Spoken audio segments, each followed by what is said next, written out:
Final Copa America kemarin sempat diwarnai aksi yang tidak mengenakan. Pertandingan final tersebut sempat tertunda akibat kerusuhan yang terjadi. Kerusuhan yang viral di media sosial tersebut memperlihatkan banyak supporter Kolombia dengan jersey warna kuning yang saling berdesakan.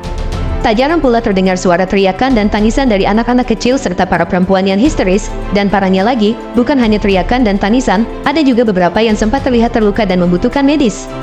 Dilansir dari Los Angeles Times, beberapa supporter dari kedua tim sempat meminta air dan membutuhkan perawatan medis. Selain tidak kondusif, permintaan tersebut tak lepas dari teriknya matahari yang cukup panas di hari itu. Hal inilah yang memicu ditundanya laga final Copa America antara Argentina berhadapan dengan Kolombia, yang sempat tertunda selama kurang lebih 30 menit. Menurut media Los Angeles tersebut, para petugas berhasil mendorong kerumunan orang ke balik gerbang hitam dan mengunci pintu masuk sehingga tidak ada yang bisa masuk ke dalam. Meskipun banyak penggemar yang memiliki tiket telah berhasil masuk dan mendapatkan tempat duduk di dalam tribun. Dari keterangan salah satu supporter yang bernama Claudio, mengatakan bahwa banyak rekan-rekannya yang terjebak di gerbang selama berjam-jam. Efeknya, banyak orang yang tidak bisa bernafas ketika akan memasuki stadion. Dia juga mengeluh karena tidak adanya air di tengah cuaca terik di sekitar venue pertandingan. Sementara Federasi Sepak Bola Amerika Selatan, CONMEBOL, menolak bertanggung jawab atas kerusuhan yang terjadi di final Copa America 2024. Mereka menyatakan pihak yang berwenang di Hard Rock Stadium lah yang patut bertanggung jawab. Kerusuhan yang terjadi sebelum laga final itu lantaran ada kelompok supporter yang tidak memiliki tiket dan memaksakan untuk masuk ke dalam stadion. Sementara, selain itu, ada keterangan bahwa pengawasan pemilik tiket tidaklah terlalu ketat. Hal tersebutlah yang membuat kapasitas stadion penuh, namun ada sejumlah supporter yang memiliki tiket malah masih berada di luar tribun.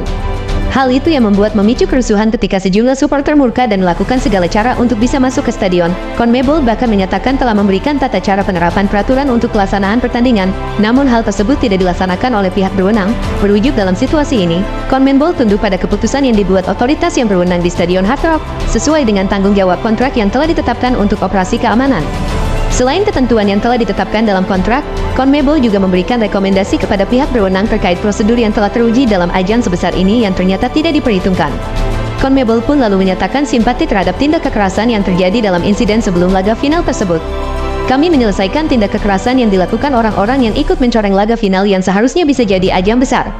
Setelah dilakukan investigasi oleh kepolisian Miami dan Presiden Federasi Kolombia, alhasil Ramon Yesurún dan putranya beserta 27 orang lainnya ditahan. Pihak polisi mengamankan pelaku yang dinilai melakukan perlawanan terhadap pihak keamanan pasca laga berakhir.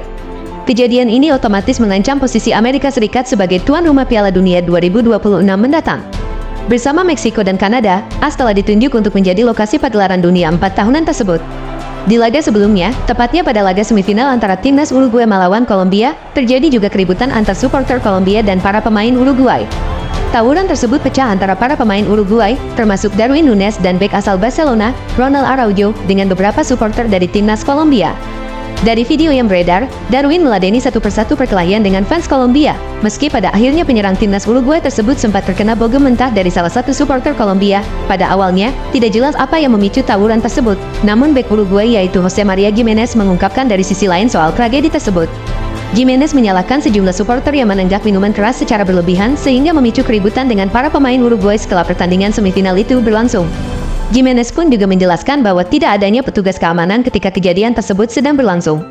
Padahal di sana banyak sekali keluarga para pemain Uruguay dan anak-anak kecil juga. Tolong berhati-hati, keluarga kami berada di tribun, ada bayi yang baru lahir juga, dan ini adalah bencana. Tidak adanya polisi dan kami harus melindungi keluarga kami. Ini adalah kesalahan 2 atau 3 orang yang minum terlalu banyak dan tidak tahu cara minum, ucap Giménez. Setelah keributan tersebut mulai kondusif, sebuah video kemudian muncul menunjukkan Núñez memeluk putranya di lapangan. Dia terlihat sangat emosional setelah insiden traumatis tersebut. Sebuah laporan dari media Uruguay, yaitu El País, menyatakan para pemain Uruguay dipukul dan ditendang dalam insiden tersebut, sebelum mereka berhasil dibawa ke lapangan oleh petugas keamanan. Laporan tersebut mengklaim kerabat gelandang Uruguay Manuel Ugarte terluka dalam kejadian tersebut. Dalam kejadian tersebut, kita bisa menyimpulkan bahwa keamanan di dalam stadion pada saat berlangsungnya turnamen terbesar di Amerika tersebut masih belum bisa menjamin untuk keamanannya, sehingga 2 kejadian mengerikan pun terjadi dan mengancam para penggemar sepak bola yang mau menonton timnas kebanggaannya. Gimana pendapat kalian? Tulis di komentar.